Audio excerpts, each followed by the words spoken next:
አርእስተ ዜና ወይዘሮ አዳነች በርሀ ወድን ፕሬዝዳንት ኢሳያስ አፈወርቂ ኣብ ዝተረኸበሉ ኣብ መካነ መቃብር ጸሎት ስነ ስርዓት ቀብረን ተፈጺሙ። መስርሕ ምስረታ ሃገረ መንግስቲ ኤርትራ ባዕሉ ንኢትዮጵያ ኣብ ምድኻም ዝሰረተ እዩ ነይሩ ክብሉ ኣይተ ጌታቸው ረዳ ሓቢሮም። ሓይሊ ወልቃይት ንዝኾነ ይኹን ዕማም ድሉ ምዃኑ ኮሎኔል ደመቀ ዘውዱ ሓቢሮም።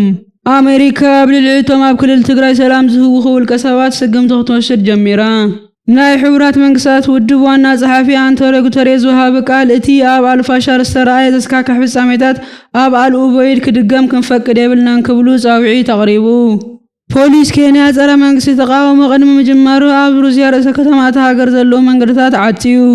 ስምዕ ደሊና ግን ኣብ ዝኾነ ይኹን ዋጋ ኣይኮነን ክብል ማርክ ሩቤ ኣብ ልዕሊ ኢራን ዘለዎ ጽኑዕ መርገጺ አንጸባሪቑ።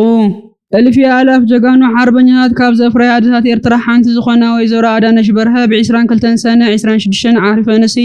ነቲ ኣብ እዋን ሓርነታዊ ቃልሲ ዘሕለፈ ከቢድ ህይወትን ከርሲ ማህፀንን ንሃገር ዝገበሮ ኣበርክቶን ብልዑል ክብሪ እናዘከርና ብሓበን ኣፋይናየን ዝበሉ ኣዴ አዳነች ነዊሕ ናይ ሓርበኛታት ታሪክ ዝነበሮም ክቡር በዓል ቤተን ነፍሴር ኣቶ ኣፈወርቂ አብርሃም ኣብ 1993 እኳ እንተተፈለዩዎን ብደቀንን ደቂ ደቀንን ማሚቆን ድማ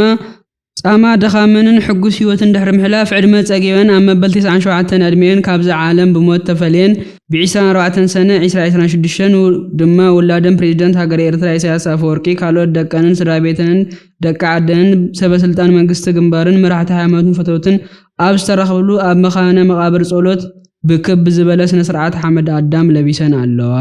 መስርሕ ምስረታ ሃገረ መንግስቲ ኤርትራ ንኢትዮጵያ ኣብ ምድኻምን ኣብ ምፍራስን ዝሰረተ ምዃኑ ናይ ቀዳማይ ሚኒስተር ናይ ምብራቕ ኣፍሪካ ጉዳያት ኣማኻሪ ሚኒስተር ኣቶ ጌታቸው ረዳ ገሊጾም። ኣቶ ጌታቸው ነዚ ዝበሉ ናይ ኢትዮጵያ ሃገራዊ ምክልኻል ኮሌጅ ኣብ ዘዳለወ ዓመታዊ ናይ ሃገራዊ ጸጥታ ኮንፈረንስ ኣብ ዘስምዕዎ ቃል ኮይኑ እዚ ብምስጢር ዝተሓዝ ዘይኮነስ ኣብ ኣደባባይ ዝፍለጥ ምዃኑ ብምጥቃስ ንኤርትራ ናብ ናይ ናጽነት ምንቅስቓስ ዘእተውዎ ሓይልታት ንኢትዮጵያ ከዳኽሙ ዝደልዩ ሓይልታት ምዃኖም ብምዝኻር ምርጋጽ ህላዊ ሃገርነት ኤርትራ ኩሉ እዋን ምስ ኢትዮጵያ ናይ ምድኻም ስሌት ተኣሳሲሩ ዝመጸ ምዃኑ ኣልዒሎም። ኣብ መወዳእታ መንግስቲ ኤርትራ ኣብ ውሽጢ ኢትዮጵያ ዘለዉ መፍረስቲ ሓይልታት ብምውዳብ ኣብ ውሽጢ ኢትዮጵያ ምንም ዓይነት ምርጋጽ ከይህሉ ብምስራሕ ኣብ ልዕሊ ኢትዮጵያ ናይ ጸጥታ ስጋት ክድቅን ከም ዝጸንሐን ብተግባር ከም ዝተረኣየን ድሕሪ ምግላጽ ስለዚ ድማ ኢትዮጵያውያን ኣብ ውሽጢ ሃገር ኣብ ዘለዉ ጉለታት ኣትኪሮም ክሰርሑ ከም ዝግባእ ሓቢሮም። ኮሎኔል ደመቀ ዘውዱ ሓይሊ ወልቃይት ናይ ማንም ረድኤትን ደገፍን ከይሓተተ ንጸልኣ ከንበርክኽ ዝኽእል ቁመና ከም ዝበጽሐ ንዝኾነ ይኹን ዕማም ሙሉእ ብሙሉእ ድሉው ምዃኑ ገሊጾም። እቶም ኮሎኔል ኣብ ዝሃብዎ መግለጺ ንሕና ናይ ማንም መሰል ናይ ምትንካፍ ድሌት የብልናን፣ ነገር ግን ብሓይሊ መጺኦም ሕገ መንግስቲ ንምሽርሻር ንህዝቢ ኣምሓራ ዳግማይ ንምጭፍጫፍ ዝፍትኑ ኣካላት ብፍጹም ኣይንዕገስን፣ ተኸላኺልና ኣጥቂዕና ናብቲ ዝመጽሉ ክንመልሶም ኢና ክብሉ ኣጠንቂቖም። ብተወሳኺ ንፖለቲከኛታት ኣምሓራ ብንእሽተይ ረብሓ ምትላል እዋኑ ከም ዘብቅዐን ዝጠቐሱ ኮሎኔል ደመቀ ንሳቶም ደው ኢሎም ዘለዉ ንህዝቢ ኣምሓራን ንመላእ ህዝቢ ኢትዮጵያን ምዃኖም ኣነጺሮም። እቲ ሓደ ላዕለዋይ እቲ ሓደ ድማ ታሕተዋይ ዝኾነሉ ዘመን ኣብቂዑ እዮም ዝበሉ ሕጂ ኩሉ ሰብ ብመሰረት ሕገ መንግስቲ ተተኻቢሩን ተፋቒሩን ዝነብረሉ እዋን ምዃኑ ገሊጾም። ኣብ መወዳእታ ነዚ ናይ ማዕርነት ሕገ መንግስትን ብሓባር ናይ ምንባር መትከልን ኣይንቐበልን ኢሎም ንዝተስዑ ሓይልታት ንሕና ኣብ ከባቢ ወልቃይት ኢና ዘለና ንዕሞ ፈቱንና ብምባል ሓያል ናይ መጠንቀቕታ መልእኽቲ ኣመሓላሊፎም። ሎሚ ሚኒስትር ወፃኢ ጉዳያት ማርክ ሩቢዮ ኣብ ትሕቲ አንቀጽ 212 ANC ናይ ስደትን ዜግነትን ሕጊ ብዝተዋሃበ ስልጣን መሰረት ኣብ ልዕሊ ኣኽረርቲ ኣባላት ሕወሓት ናይ ቀረባ ስድራቤቶምን ናይ ቪዛ እገዳታት ንምንባር ስጉምቲ ይወስድ ከም ዘሎ ተገሊጹ። እዚ ናይ ቪዛ እገዳ ፖሊሲ እዚ ኣብ ክልል ትግራይ ንዘሎ ቅልውላው ሰላማዊ ፍታሕ ኣብ ምዕንቃፍ ሓላፍነት ኣብ ዘለዎም ወይ ተሓበርቲ ኣብ ዝኾነ ውልቀ ሰባት ዝዓለመ ኮይኑ ሕቡራት መንግስታት ኣሜሪካ ኣብ ሰላም ክነብር ምስ ዝደሊ ምስ ህዝቢ ትግራይ ሓዊሱ ምስ መላእ ህዝቢ ኢትዮጵያ ቀጻሊ ሓቢሩ ክስለፍ ምዃኑ ዝሓበረ ኣሜሪካ ወሲኻ ነቲ ኣብ ዘሎ ሰላምን ምርግጋእን ኣብ ትሕቲ ሓደጋ ንዘእተዉ ናይ ሕወሓት ሰበስልጣን ካልኦት ውልቀ ሰባትን ተሓታትነት ንምስፋን ገበናቶም ንምቅላዕን ዘለውና ኩሎም ኣብ መማረፂ መሳርሕታት ንምጥቃም ክንቀጽል ኢና ብምባል መጠንቀቕታ ሂባ። ዕፅዋት ጉጅለ RCF ናብታ ስትራቴጂካዊት ናይ ሱዳን ከተማ ይጽጋዕ በምህላው ብዛዕባ ድሕነት ሰላማውያን ሰባት ዘሎ ስጋት ይውስኽ ከም ዘሎ አንቶኒዮ ጉተሬዝ ሓቢሮም። እቲ ኣብ ልዕሊ 1 ሚልዮን ህዝቢ ዝነብረላ ኣብ ማእኸላይ ሱዳን እትርከብ ስትራቴጂካዊት ከተማ ዝፍጸም ዘሎ ናይ ዕፅዋት መጥቃዕቲ እቲ ናይታ ሃገር ኩናት ናብ 40 ዓመቱ ኣብ ዝተጋገረሉ ዘሎ እዋን ኣብ ልዕሊ ሰላማውያን ሰባት ዝዓለመ